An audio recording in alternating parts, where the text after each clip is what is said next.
Fox News is in trouble right now. They might lead the cable news market, far outperforming rivals CNN and MSNBC, but that doesn't mean that they're in the clear, especially following last week's revelation that the company's founder, Rupert Murdoch, is stepping down as chairman. So let's run through the issues besetting Fox, and how the Murdoch children may fundamentally change Fox going forward.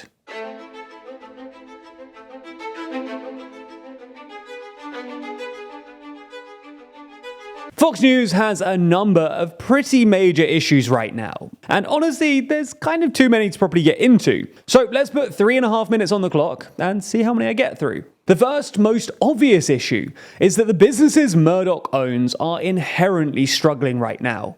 Fox Corporation is saddled with a bunch of struggling cable businesses, especially since the sale of 21st Century Fox to Disney, where a bunch of the company's strongest assets were sold off. While Murdoch's other business, News Corp, owns a ton of print newspapers, which, well, I don't need to tell you, isn't the best business right now. As such, these businesses just aren't in growth markets. As I explained in the video on CNN's troubles, cable just isn't the business to be in right now. Profits are down, viewership is down, and fewer people are even paying for cable. Beyond just broad decline in the market though, Fox has other more specific issues too. For instance, you've got the departure of Tucker Carlson, who's now attempting to rival the news network with his output over on X. Now, it's necessary to not overstate the importance of any one host, but this does chip away at Fox's influence, especially given that Tucker was such a popular host when on the network. You've also got the fact that the company doesn't have a super coherent digital strategy either. They might have a head start over the likes of CNN, as they do already have their own streaming service, but it's not a super successful one. An estimated 1.5 million subscribers to Fox Nation isn't a total flop, but with the streaming service firing a load of employees earlier this year, and them losing a whole bunch of Tucker Carlson content following his departure, the signs don't look super strong for Fox Nation either. With one insider telling the Daily Beast, Fox Nation is basically over without Tucker. They're not shutting it down, and probably never will, but they're really cutting back. Having a good digital strategy is incredibly important in the news business right now, with declining revenues from print and TV forcing people to find new revenue streams. But it seems that Fox doesn't have theirs quite nailed down yet. Their other digital products also haven't fared all that well either, with Lachlan Murdoch's attempts to find new revenue streams via streaming and betting doing okay in one instance and getting shuttered after a couple of years in the other. Then there's the various lawsuits Fox is facing. There's obviously the lawsuits filed by Dominion and Smartmatic voting systems, with both companies alleging that Fox's claims about voter irregularity in 2020 damaged their brands and lost them money. Now, you'll remember that Fox settled their case with Dominion earlier this year, paying $800 million in damages. The Smartmatic lawsuit, though, is still yet to come, and Fox really ought to be worried. Not only is Smartmatic asking for more money than Dominion did, but they also have a stronger case, given that they only operated in one county, LA County, where no one can really have expected Trump to win, making the claims made by Fox even more dubious. You've also got a whole bunch of shareholder lawsuits too, where shareholders accuse that the Fox board has lost the money due to negligence, which opened the company up to exactly this kind of litigation. Now, Fox does have a lot of money and can handle some of this litigation, but it does expose them to all kinds of issues, and this money could add up incredibly quickly.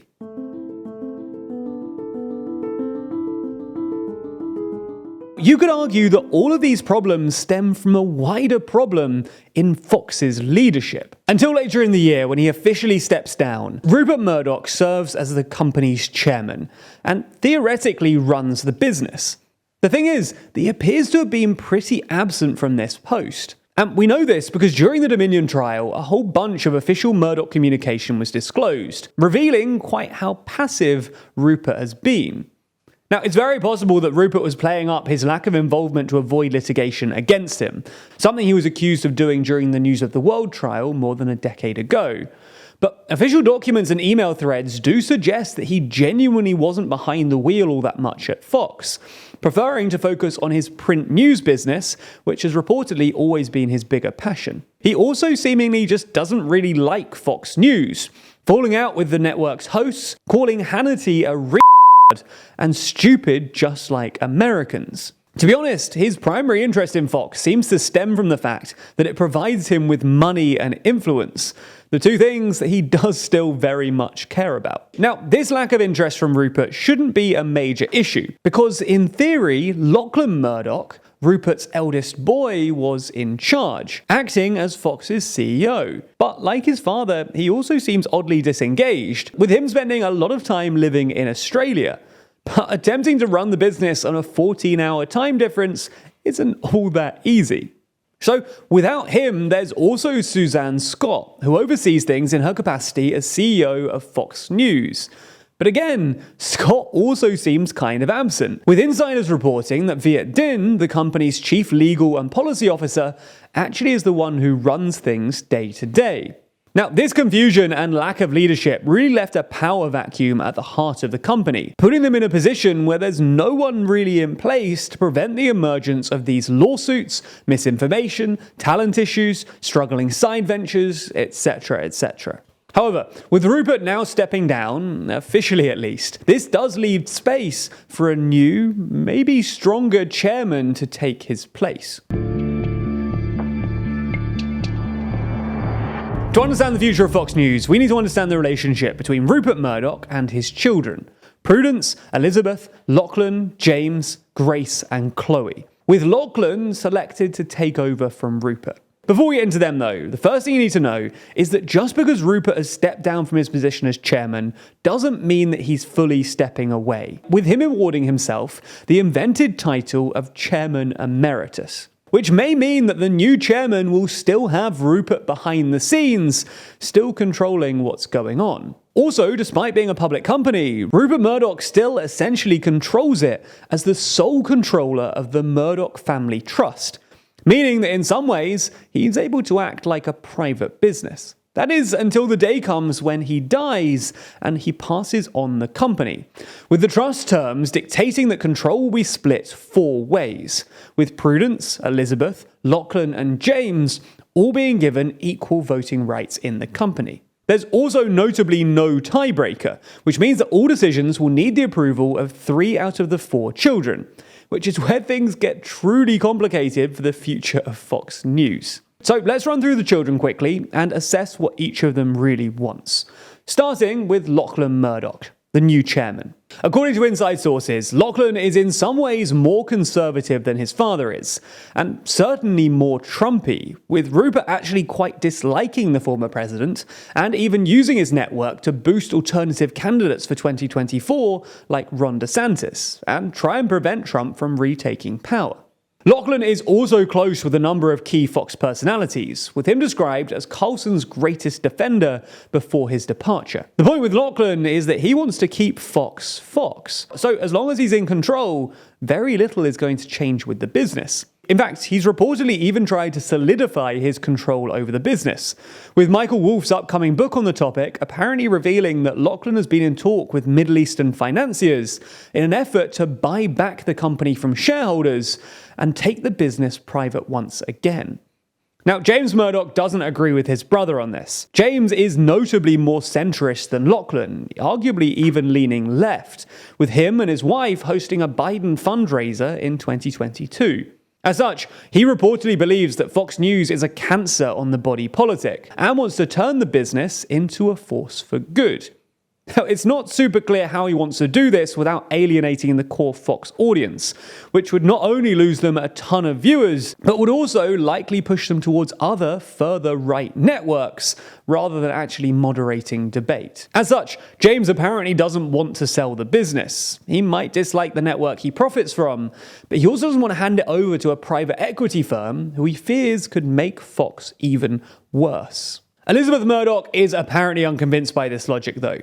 Despite also seemingly being centre-left, Elizabeth is much more in favour of selling the business. She reportedly just sees Fox as a cable news business, and doesn't think that any efforts to turn around the company would be all that impactful, given the declining influence of cable, leading her to reportedly advocate for selling all or part of Fox News. The final player is Prudence Murdoch, with the two youngest siblings not being given any part of the trust, and also generally staying out of the limelight. Unlike the others, Prudence seems to be the least engaged and involved, having never held a position at the company. It also appears that while she might be further left than her father, this seems to be less of a political issue to her than it is to James or Elizabeth. As such, she just tends to side with the two votes, doing enough to push through a majority when needed, but not necessarily holding the strongest opinions herself. So, what does all of this mean for the future of Fox long term? Well, ultimately, it depends on how well Lachlan can manage the company while his father is still alive and still has overall control. When he dies, though, and when the power is redistributed, well, the real-life succession battle really kicks off. This is just Fox, too. The ramifications will also be felt in Murdoch's print empire as well, News Corp, and many similar issues face those publications too, especially the general decline of print media, which is hurting all of Murdoch's brands. I mean, who would be stupid enough to get into print media at this stage? Let me introduce you to our brand new TLDR newspaper, Too Long. Too Long is our one-off, professionally printed newspaper, printed on real newsprint at actual tabloid size. That's something a bit like this. It's 28 pages and features a whole load of articles and pieces about the year that we've been living through, as well as some predictions about what you should keep an eye on as we hurtle towards 2024.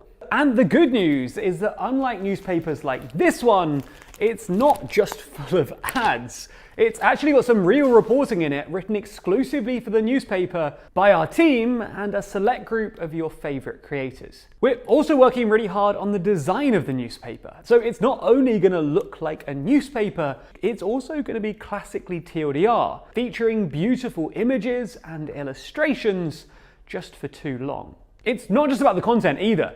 Making this many videos a year and competing with mainstream outlets is expensive, especially when you're not towing a political party's line in return for money, don't have shady billionaire owners, or compromised sources of funding. Allegedly. I'm not saying that any of the major outlets do this, allegedly. What I am saying though is that it costs a lot to keep TLDR running. So if you've enjoyed our videos over the last year and want an exclusive and maybe silly collector's item, then you can grab a copy of Too Long to show everyone quite how smart and informed you are. We're also commissioning a graphic designer to work on the front page, so it ought to be stunning and worthy of proud display. Now, I can't actually show you the finished product just yet because, well, it's not finished. With the year not yet concluded, we have started writing some of the pieces, but we don't get too ahead of ourselves. And the print run is only happening at the end of November anyway. Just in time for Christmas deliveries.